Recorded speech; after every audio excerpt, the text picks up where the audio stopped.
Welcome to Story and Tales. Do not forget to like, comment, share, and subscribe. The first day, Amina Okoro stepped into St. Clair's Academy. The world seemed to pause. She clutched her worn backpack tightly, the straps frayed from years of use, and adjusted the neat but slightly faded uniform her mother had ironed late into the night. The school's polished gates loomed high above her, an emblem of prestige and privilege. St. Clair's was a fortress of opportunity, the kind of place her neighborhood only whispered about, where children of governors, ministers, and business moguls studied, their futures laid out like silver spoons on golden trays. For Amina, a girl from a modest family, the moment should have felt like triumph. She had earned her place. She had studied under the dim light of a kerosene lamp, solving mathematics problems until her fingers cramped. She had memorized poems until dawn, competing not just against time, but against poverty, against doubt.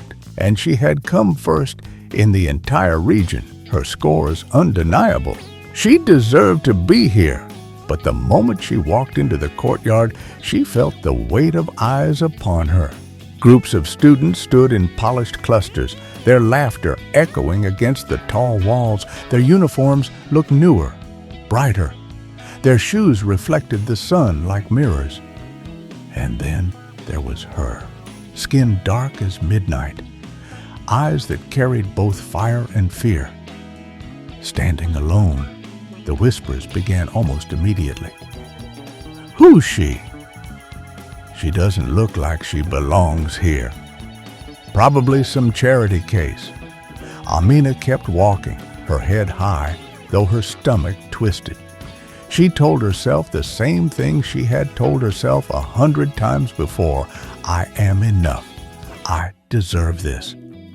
Her first class began with a challenge. The teacher, Mr. Benson, scribbled a complicated equation on the board. The room was silent. Then Amina raised her hand. Her voice trembled at first, but grew steady as she solved it step by step, her reasoning flawless. Mr. Benson blinked in surprise, then nodded. Correct. The class turned to stare.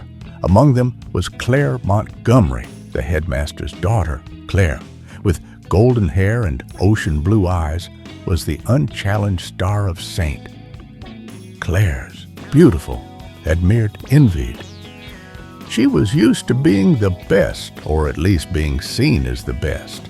And in that single moment, as Amina's voice rang clear, something flickered in Claire's eyes, jealousy sharp and simmering. At lunch, Amina sat alone. She opened a book, pretending to be absorbed, though her ears caught every whisper around her. Claire sat at the center of the cafeteria with her circle of friends. Their laughter was deliberate, their glances cruel. She probably spends all her time in the library. Sophie, Claire's closest ally, giggled.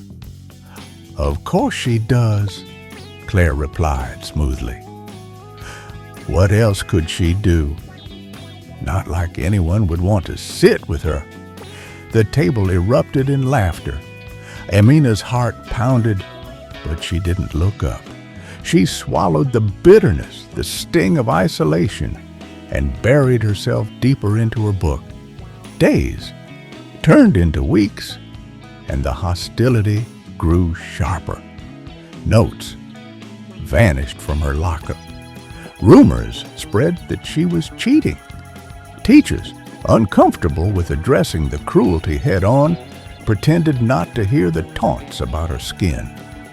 Yet, through every slight, Amina endured.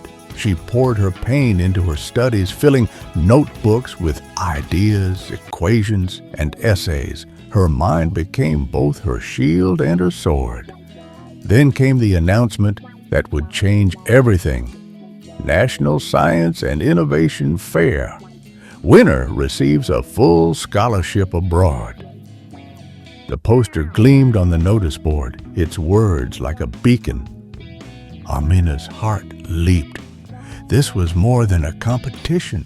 It was a doorway, a way out of whispers, out of shadows, a way to prove herself beyond prejudice.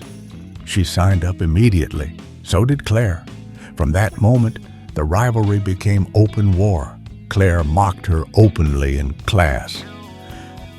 "Don't get your hopes up," she sneered. "Some doors aren't meant for everyone." But Amina pressed on. She spent sleepless nights working on her project, a sustainable water purification system built from cheap, locally available materials.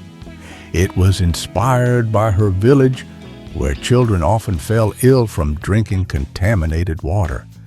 She tested, failed, and tried again. Her mother's soft voice sang prayers into the night. As Amina scribbled calculations by candlelight, Claire, on the other hand, relied on her charm and resources. Her project, a sleek redesign of a solar lamp, looked impressive but lacked originality. Still, she had confidence, connections, and the applause of her peers. The day of the fair arrived. The auditorium was buzzing with anticipation. Judges in suits took their seats, and parents filled the rows. Amina's palms sweated as she stood by her display, heart pounding. When her turn came, she stepped onto the stage. For a moment, the lights blinded her. She almost faltered. Then she remembered the children in her village, their small hands cupping dirty water, their laughter dimmed by sickness. She steadied herself. Her voice rang clear as she explained the science behind her invention, breaking down complex concepts with ease, answering every question the judges threw at her with confidence. The audience, skeptical at first, leaned forward, drawn into her passion. Then came Claire's presentation. She dazzled with her polished appearance, her voice rehearsed, her gestures graceful. Her project shone brightly, but beneath the gloss, it lacked substance. Still, the crowd clapped louder for her than they had for Amina.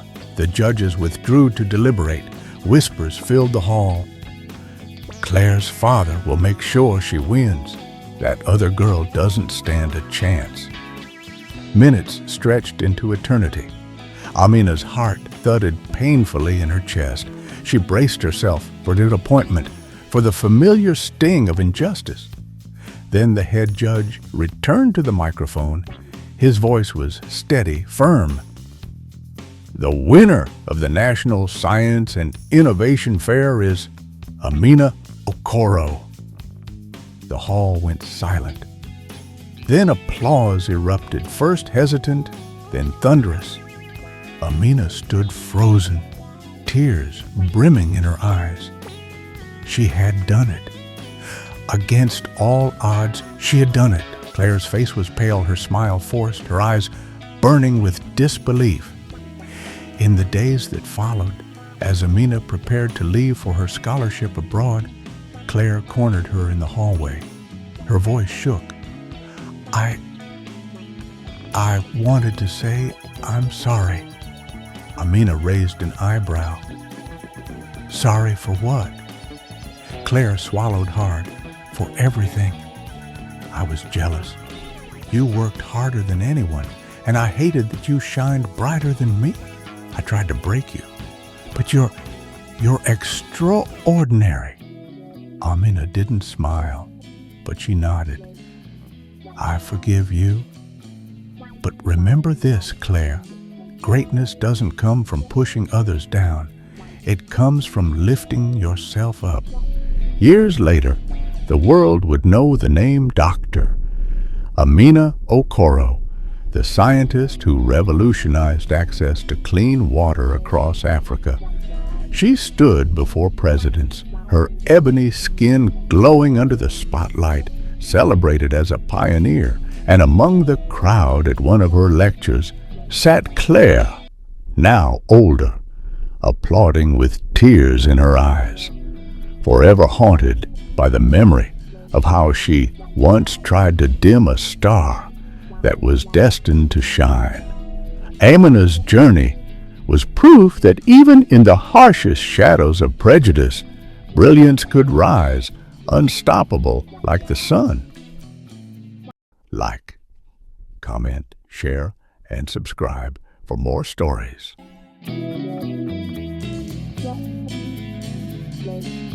Bye.